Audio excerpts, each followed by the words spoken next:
सभी को जय भीम, नमो बुद्धाय। बीच में 3-4 दिन क्या 5-6 दिन करीब हो गया, नेटवर्क की प्रॉब्लम की वजह से हम लोग पाठ जो है अपलोड नहीं कर पाए। लगातार पाठ कर रहे हैं, लेकिन हमने जहाँ से छोड़ा था हम उसी जगह से फिर से शुरू करेंगे, जहाँ पे भगवान बुद्ध बोलते हैं कि जीवन में पूर्णता प्राप्त करना धम्म है। 3 तरह की पूर्णताएं बताई थी, शरीर की पूर्णता, मन की पूर्णता और वाणी की पूर्णता। और उसके बाद बताए थे कि भगवान बुद्ध ने कहा था निर्वाण से बढ़कर कोई भी सुखद नहीं है, और किस तरीके से भगवान बुद्ध के निर्वाण की जो परिकल्पना है वो अपने पूर्वजों की परिकल्पना यानी आत्मा की परिकल्पना से पूरी तरीके से अलग है। भगवान बुद्ध आत्मा में विश्वास नहीं रखते थे, और इसके लिए उन्होंने बिल्कुल साफ साफ इस बात को कहा है कि किसी भी प्राणी का सुख किसी आत्मा की मुक्ति से अलग है। ये सोचिए कि आत्मा के सुख के लिए अगर आप कुछ काम करें तो ये दोनों ये एकदम मतलब गलत चीज़ है, एकदम अलग है। और इसके बाद आज हम लोग पढ़ेंगे धम्म पद में तृष्णा का त्याग धम्म है। तृष्णा क्या है? तृष्णा का मतलब था डिजायर। धम्म पद में भगवान बुद्ध ने कहा है आरोग्य से बढ़कर लाभ नहीं है और संतोष से बढ़कर धन नहीं है। इसको संस्कृत में इसी बात बोला जाता है, संतोषम परम सुखम कुछ करके है ना।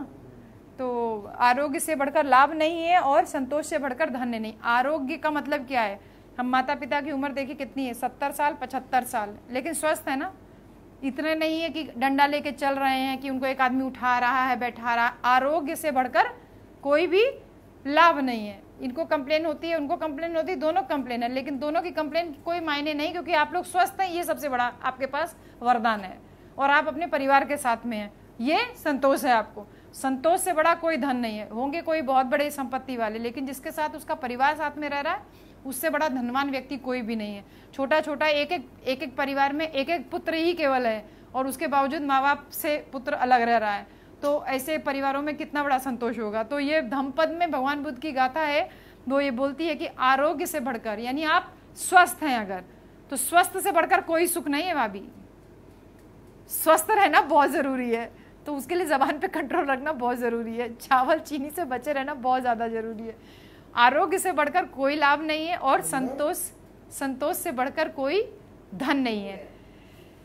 संतोष का अर्थ बेचारगी नहीं है, या परिस्थिति के सामने आप झुक जाइए, ऐसा भी नहीं है। हाँ नहीं, सेटिस्फैक्शन अभी बता दें। ऐसा समझना भगवान बुद्ध की शिक्षा के बिल्कुल विपरीत होगा। भगवान बुद्ध ने ऐसा नहीं कहा कि धन्य है वो लोग जो गरीब हैं, मतलब आपके पास किसी चीज की कमी है तो आप संतोषी हैं, नहीं, वो नहीं। भगवान बुद्ध ने ये नहीं कहा कि जो पीड़ित है उनको अपनी परिस्थिति बदलने का प्रयास नहीं करना चाहिए। मतलब संतोष करने का मतलब ये नहीं कि जिस स्थिति में उसी में संतोष कर लीजिए, नहीं, बल्कि उन्होंने ये कहा कि ऐश्वर्य का स्वागत है और उपेक्षावान होकर कष्ट सहते रहने का स्थान पर वीर्य यानी ताकत के साथ, हिम्मत के साथ, उत्साहपूर्वक परिस्थिति को बदलने का प्रयास करने का उन्होंने उपदेश किया कि किस तरीके से ऐश्वर्य का स्वागत। ऐश्वर्य का मतलब आप आकांक्षा रखिए ना, आप आकांक्षा रख रहे हैं आगे बढ़ने की, तो उसका स्वागत है। और उपेक्षावान होकर के, क्या आपके पास कष्ट है, आप सोच लीजिए अरे मेरे भाग्य में ये लिखा था इसलिए मुझे ऐसा है, नहीं, भाग्य के भरोसे मत रहिए, ईश्वर के भरोसे नहीं रहेगी। उसके स्थान पर भगवान बुद्ध ने कहा कि हिम्मत के साथ, साहस के साथ, वीर्य के साथ स्थिति को बदलने का प्रयास कीजिए। और यह भी भगवान बुद्ध ने कहा कि संतोष सबसे बड़ा धन है। तो इसका मतलब यह है कि आदमी को लोभ के वशीभूत नहीं होना चाहिए, यानी ग्रीडीनेस नहीं होनी चाहिए। आप ये सोचिए कि मैं और पैसा कमा लूँ, फाउल मीन से पैसा कमा लूँ, कहीं से मेरे पास ऊपरी इनकम हो जाए, ये इसकी कोई सीमा नहीं है, क्योंकि आप अभी पालोगे, फिर उसके बाद थोड़ी दिन बाद आपको फिर और डिजायर होने लगे, अच्छा मैं थोड़ा सा और कुछ कर लूँ, और पैसा पालूँ, और पैसा पालूँ। तो ऐसा, जैसा कि भिक्षु रट्ठपाल ने कहा, रट्ठपाल की याद है कहानी? रट्ठपाल वही जिसके माता पिता उसको जो है परमिशन नहीं दे रहे थे भिक्षु बनने की, तो किस तरीके से वो लौट जाता है और कहता है कि मैं जब तक अपना शरीर त्याग दूंगा अगर आपने मुझे परमिशन नहीं दी भिक्षु बनने की। तो वही भिक्षु रट्ठपाल कहते हैं, मैं धनियों को देखता हूँ, यानी रिच पीपल को देखता हूँ, जो मूर्खतावश अधिक से अधिक धन संग्रह करते हैं, किसी को कुछ नहीं देते, और नए नए ऐश्वर्य के लिए उनकी तृष्णा बढ़ती जाती है। राजाओं को देखता हूँ जिनका राज्य समुद्र तक पहुंच गया है, समुद्र पार भी राज्य स्थापित करने के लिए दुखी है। तृष्णा में पड़े हुए राजा और प्रजा दोनों मर जाते हैं। अभाव तथा अधिक अभाव में वे अपना शरीर त्याग देते हैं। इस पृथ्वी पर उनकी काम भोग की इच्छा की कभी तृप्ति हो ही नहीं पाती। तो ये भिक्षु रट्ठपाल कहते हैं कि आदमी की इच्छाओं का कोई अंत नहीं है। इच्छाएं वो प्राप्त कीजिए, वो कहिए जिससे कि आपका ऐश्वर्य बढ़े, ना कि तृष्णा बढ़े। कि आपने एक मंजिल बना लिया, फिर आपको दूसरी मंजिल हो जाए, तीसरी मंजिल हो जाए। आपके पास 1000 रुपया है तो अब 1000 में कैसे लॉटरी में लगा के 2000 बना लूँ, 5000 बना लूँ, 10,000 बना लूँ, लाख रुपया बना लूँ। ये आप करते रहेंगे। और इसी को आगे बता रहे हैं वो कि महानिदान सूत्र में भगवान बुद्ध ने आनंद को समझाते हुए लोभ यानी ग्रीडीनेस को अपने वश पे रखने के लिए बात ये कही है कि इस प्रकार आनंद लाभ करने की इच्छा से तृष्णा पैदा होती है, और जब लाभ की इच्छा स्वामित्व की इच्छा में बदल जाती है और स्वामित्व की इच्छा स्वामित्व का दुराग्रह बन जाती है, तो यह धन लोलुपता का रूप ले लेती है। इसका मतलब यही है कि जैसे आप पैसा जब आप इकट्ठा करते हैं तो बहुत सारी बुराइयां भी होती हैं ना, आप अपने नात बात रिश्तेदारों से कट जाते हैं, फिर उसके बाद धीरे धीरे अपनी फैमिली से भी कट जाते हैं, फिर क्या होता है आप अपनी सिंगल फैमिली से अपने बीवी बच्चों से भी कट जाते हैं, क्योंकि आपके पास पैसा कमाने की एकदम होड़ लगी रहती है। जैसे कभी कभी आप बोल सकते हैं ठीक है ना, बस अपने खाली नौकरी और अपने प्रति खाली जो है ना कि मैं कैसे बेटर जो है काम कर सकूं, मतलब वो बेटरमेंट के लिए है, लेकिन उसमें धन नहीं शामिल है। लेकिन फिर भी आप ये कह सकते हैं कि आप जो है फैमिली को इग्नोर न करते हुए अगर आप धन कमाते हैं तो वो लोभ की श्रेणी में आ जाएगा। इसमें तनिक भी संदेह नहीं है कि वर्ग संघर्ष का यही सही विश्लेषण है। और फिर वर्ग होगा, वर्ग संघर्ष उत्पन्न होगा। वर्ग संघर्ष का मतलब जो क्लास कन्फ्लिक्ट है, वो कन्फ्लिक्ट बाहर नहीं होगा, पड़ोसी से झगड़ा होगा पहले, फिर उसके बाद आपके अपने परिवार में कलह शुरू हो जाएंगे। बीवी बच्चे आपसे लड़ाई करने लगेंगे, टाइम नहीं देते हो, ये नहीं करते हो, हमेशा घर के बाहर रहते हो। तो वर्ग संघर्ष एक छोटे लेवल से लेकर के बड़े लेवल तक आप जो है ये शुरू हो सकता है। यह मानना इसके बाद है कि यह मानना कि सभी मिश्रित यानी संयुक्त पदार्थ अनित्य हैं, धम्म हैं। अनित्यता के इस सिद्धांत, ये बहुत इंपॉर्टेंट है और इसमें इतनी सटीक बात भगवान बुद्ध बोलते हैं। अनित्यता के इस सिद्धांत के 3 पहलू। अनित्यता क्या होता है? अनेक तत्वों के मेल से बने हुए पदार्थ अनित्य हैं। जैसे ये मोबाइल है, मोबाइल का सिंगल कोई अस्तित्व नहीं है। ये मोबाइल बहुत सारे सॉफ्टवेयर से और हार्डवेयर से मिलकर बनता है। ये टेबल है, ये टेबल लकड़ी से बनी है और लकड़ी पेड़ से बनी है और पेड़ जमीन में उगता है। अनित्य का सिद्धांत यही कहता है कि अनेक तत्वों के मेल से बने हुए पदार्थ अनित्य हैं और ये भी पेरिशेबल है, पेड़ भी पेरिशेबल है, सब खत्म हो जाएगा, सब वापस मिट्टी में मिल जाएगा। अनित्यता का सिद्धांत यही कहता है कि व्यक्तिगत रूप से प्रत्येक प्राणी अनित्य है। अनित्य का मतलब आप मॉर्टल समझ सकते हैं कि हम और आप, हम सारे लोग एक दिन खत्म हो जाएंगे, मर जाएंगे, मृत्यु को प्राप्त हो जाएंगे। अनेक तत्वों के मेल से बने हुए पदार्थों की अनित्यता की बात महान बौद्ध दार्शनिक असंग ने बहुत अच्छी तरीके से समझाई। असंग कहते हैं, असंग एक बौद्ध दार्शनिक है, वो कहते हैं कि सभी पदार्थ हेतु और प्रत्यय से उत्पन्न है। जैसे पेड़ लगा होता तो शायद पेड़ की हमारे लिए कोई उपयोगिता नहीं होती, लेकिन उस पेड़ को काट करके अगर मेज बन गई, कुर्सी बन गई, तो हमारे लिए उसकी उपयोगिता हो गई। पेड़ खड़ा रहता तो पड़ा रहता, फिर पेड़ से फल भी नहीं निकल रहा है, कुछ भी नहीं है, अब वो खड़ा है यूकलिप्टस, पानी सोखे पड़ा, बढ़ता चला जा रहा है, बढ़ता चला जा रहा है, उसका कोई यूज नहीं है। असंग कहते हैं सभी पदार्थ हेतु और प्रत्यय से उत्पन्न है और इनका कोई स्वतंत्र अस्तित्व नहीं है। आप ये सोचिए कि पेड़ का कोई स्वतंत्र अस्तित्व है, इस लकड़ी का, इस टेबल का कोई स्वतंत्र अस्तित्व है, आपका हमारा कोई एक अलग अस्तित्व है? तो नहीं। हमारा, हम और आप भी जीवन में आए तो हमारा कोई हेतु और प्रत्यय है। हेतु और प्रत्यय का मतलब है कि हमारा कोई हेतु है, यानी कोई मतलब है, किसी उद्देश्य से आप यहाँ पर आए। केवल खाने पीने सोने और उठने बैठने इसके लिए, टाइम पास करने के लिए नहीं है। जब हेतु प्रत्यय का उच्छेद हो जाता है तो पदार्थ विनाश को प्राप्त हो जाता है और आप अपने जीवन का सही उद्देश्य प्राप्त नहीं कर पाते। जीवन ऐसे ही जीते रहते हैं, खाइए पीजिए सोइए, फिर उठिए, फिर खाइए पीजिए सोइए, फिर धीरे धीरे आपका हेतु प्रत्यय यानी जीवन जीने का जो उद्देश्य है वो धीरे धीरे खत्म हो जाता है, इच्छा खत्म हो जाती है धीरे धीरे, और फिर पदार्थ जो है वो खत्म हो जाता है। यानी इस टेबल की उपयोगिता तभी तक है जब तक इस पे हमने स्टैचू रखी है और ये रखा है। इसको आप साफ करना बंद कर दीजिए, झाड़ना पोछना बंद कर दीजिए, इसमें पहले तो मकड़ी का जाला लग जाएगा, फिर इसमें धीरे धीरे दीमक लग जाएगी और फिर ये धीरे धीरे मिट्टी में खत्म हो जाएगा, पूरी तरीके से खत्म हो जाएगा। प्राणी का शरीर भी, ये तो हम इमॉर्टल चीज, मतलब इमॉर्टल क्या, आप एक तरीके से ये जो है नॉन लिविंग थिंग है, हम लिविंग थिंग की बात कर रहे हैं कि हमारा और आपकी जो जीवन है, हमारा जो शरीर है, ब्राह्मणी धर्म के हिसाब से पंच तत्व बोला जाता है, 5 तत्व, लेकिन भगवान बुद्ध कहते हैं कि शरीर केवल 4 तत्वों से मिलकर के बना हुआ है। प्राणी का शरीर पृथ्वी, जल, अग्नि और वायु, क्या बोलते हैं,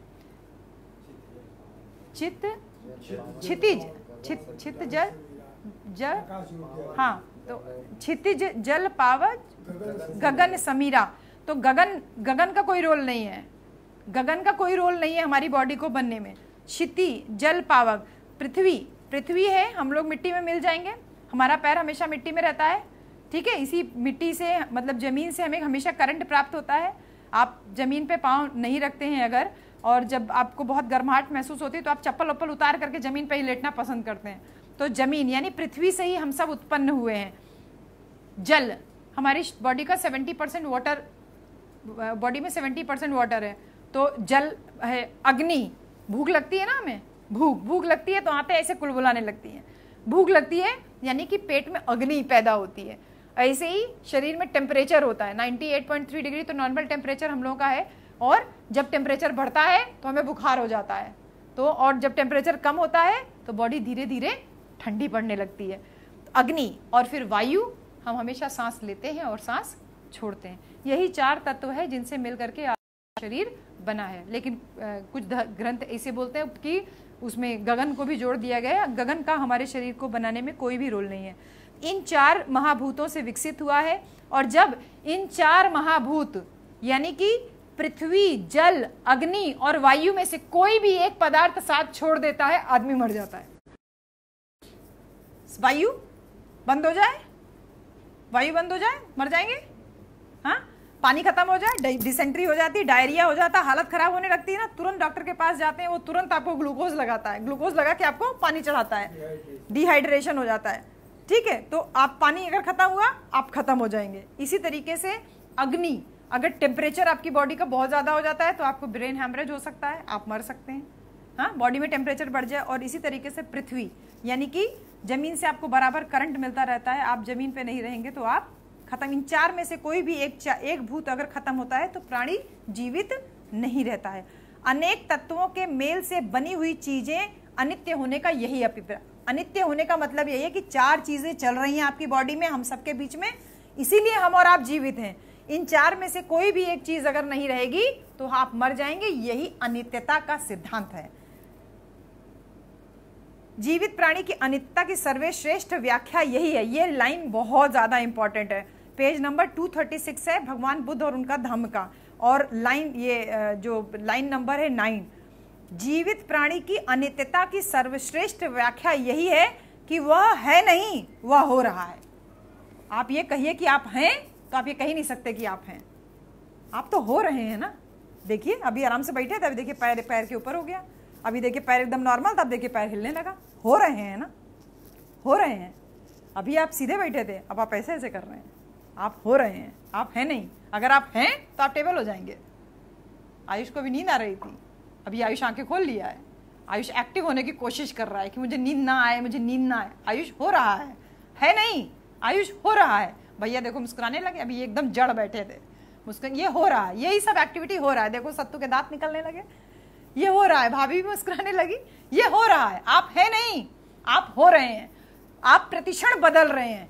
1 सेकंड पहले आप एकदम उदास बैठी थी क्योंकि आपको समझ में नहीं आ रहा था, अभी आपको समझ में आ गया तो आपके चेहरे पे मुस्कुराहट आने, क्योंकि आप हो रहे हैं। अनित्यता का बेस्ट व्याख्या यही है कि आप हैं नहीं, आप हो रहे हैं। अगर आप होते हैं तो आप ऐसे हैं। मैनेजर साहब को हमने देखा था, अलवी को हमने देखा था, एकदम ठंडा पड़ गया था शरीर। मैनेजर साहब को तो हम काफी देर तक हाथ पकड़ के जो है रब करते रहे कि बॉडी टेम्परेचर जो है नॉर्मल हो जाए, नॉर्मल हो जाए। जितनी देर हाथ पकड़े रहे टेम्परेचर नॉर्मल हो गया, लेकिन बाकी पूरी बॉडी उनकी ठंडी पड़ी हुई थी। कितनी देर तक, और इतनी ठंड के मौसम में उनके ऊपर 2-2 कंबल उठा रखा था कि किसी तरीके से कुछ भी हो जाए। यानी कि उनके शरीर से क्या टेम्परेचर निकल गया ना, टेम्परेचर का मतलब अग्नि निकल गई ना, शरीर ठंडा पड़ गया।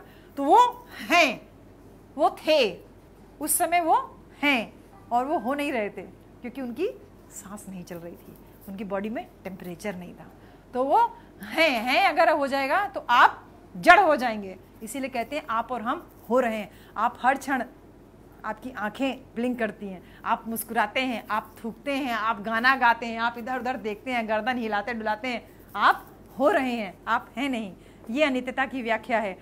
इस अर्थ में भूतकाल का प्राणी अपने जीवन व्यतीत कर चुका है। हाँ, भूतकाल का प्राणी अपना जीवन व्यतीत कर चुका है, ना वह वर्तमान में रहा है और ना भविष्य में रहेगा।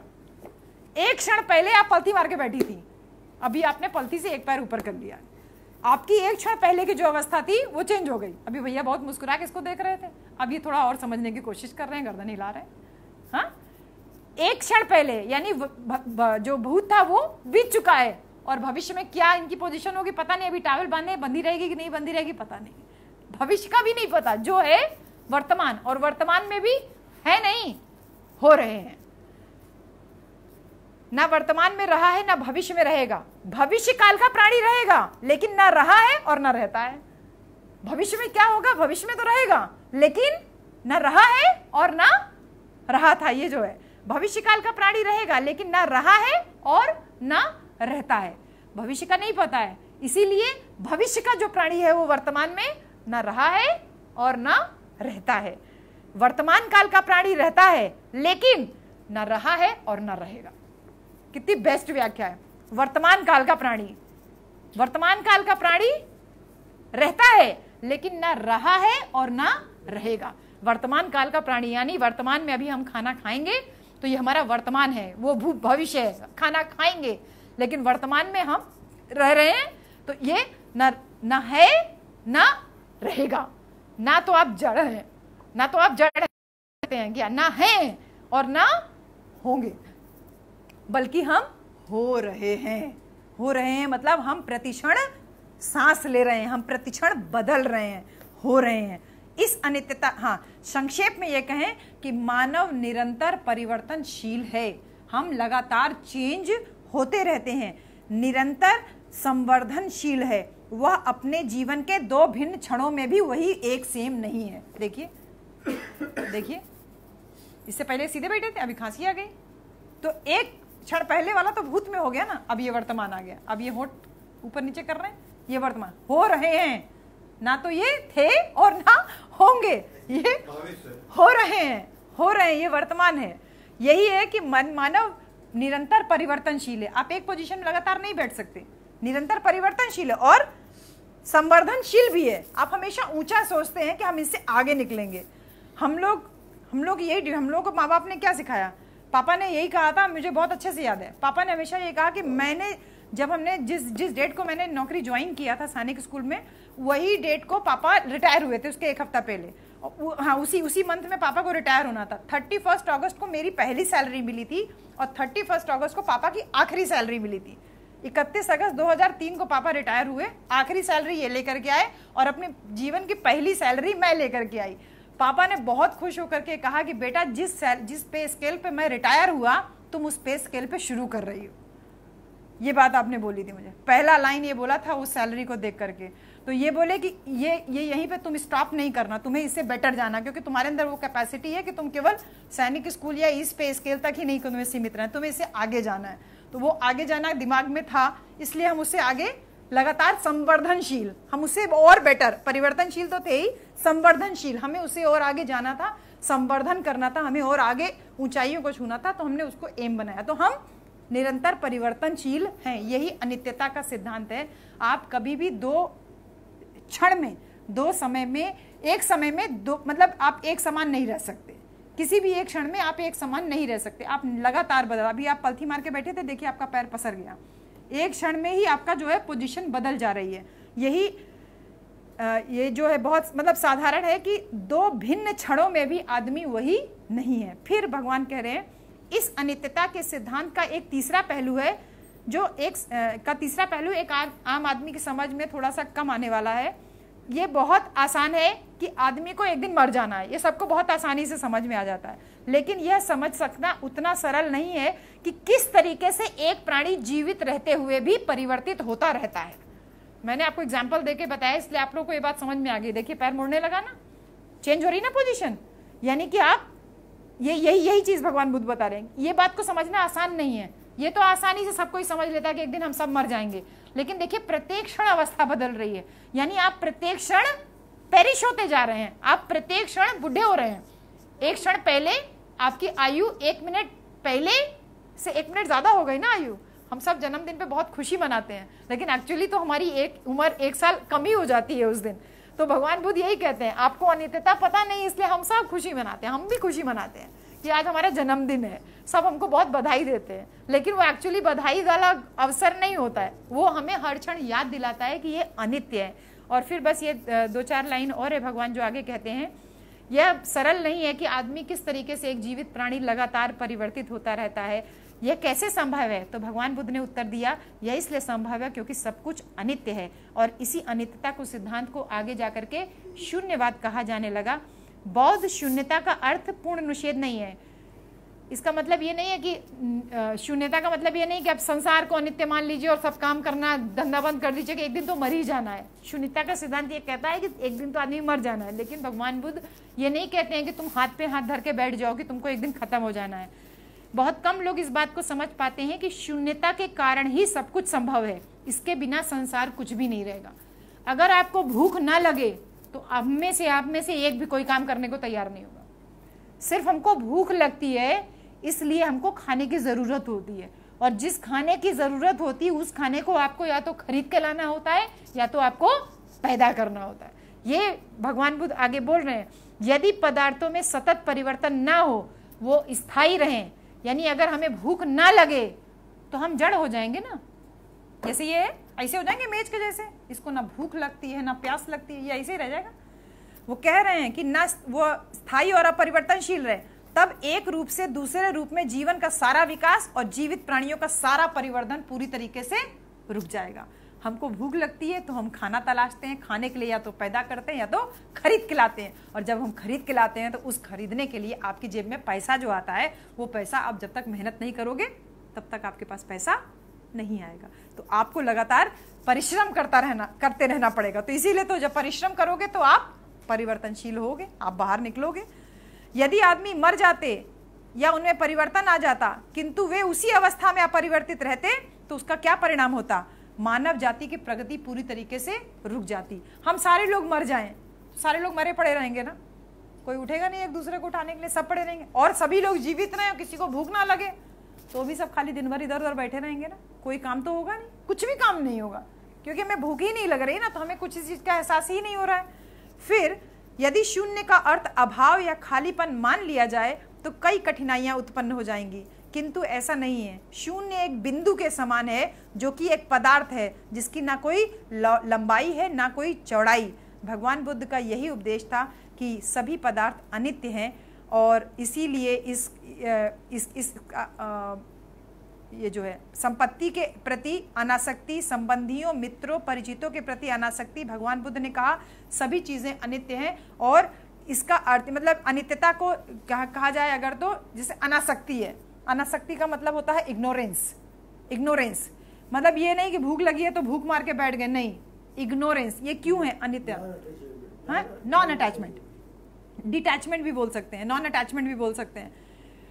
कि आप जैसे भैया है ना, कह रहे हैं ना कि मैं जो कर रहा हूं मैं बहुत संतुष्ट हूं, भैया हैं कर रहे हैं, बहुत संतुष्ट हैं अपनी नौकरी से, अपने व्यवसाय से। दोनों के अंदर ये इच्छा नहीं होती कि मैं कोई ऊपरी इनकम कर लूं या मैं कर लूं, जितने में है उतना पर्याप्त है। और कहीं पे भी अगर सोर्स भी मिलता है तो भी कहते हैं नहीं, मुझे ये काम नहीं करना है, आराम से अपना जीवन। क्यों? क्योंकि इन्हें भले वो इस बात को समझे ना, या भगवान बुद्ध के सिद्धांत को ना फॉलो, ना कभी सुना हो ना जाना हो, लेकिन इसको जाने अनजाने में अपने जीवन में वो फॉलो अप कर रहे हैं कि हम अनित्य है और हमको किसी भी तरीके से कोई भी फाउल मीन्स अडॉप्ट नहीं करनी है। तो वही चीज जो है ना, इसी को बोलते हैं अनासक्ति, इग्नोरेंस।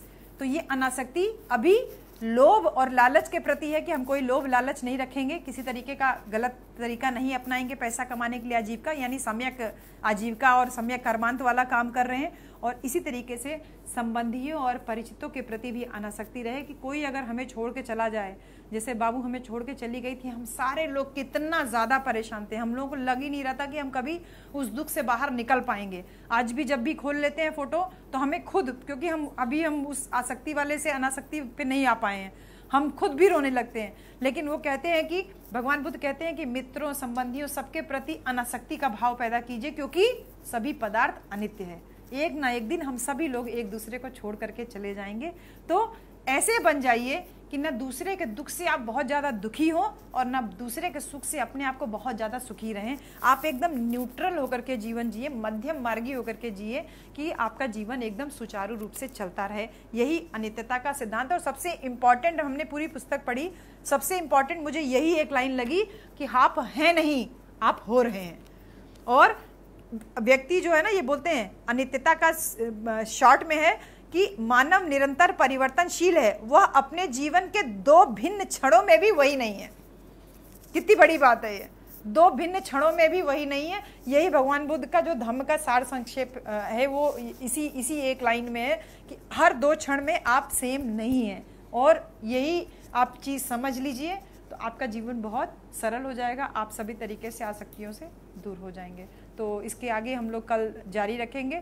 इसके आगे का पाठ आप लोग अपने आप से पढ़ सकते हैं। मुझे यही चीज़ हर जगह बतानी रहती है कि ये वाला पाठ जिस भी घर में मैं कर रही हूँ तो इसको आप लोग अगर समझ लेंगे तो भगवान बुद्ध का धम्म अपने आप समझ में आ जाएगा।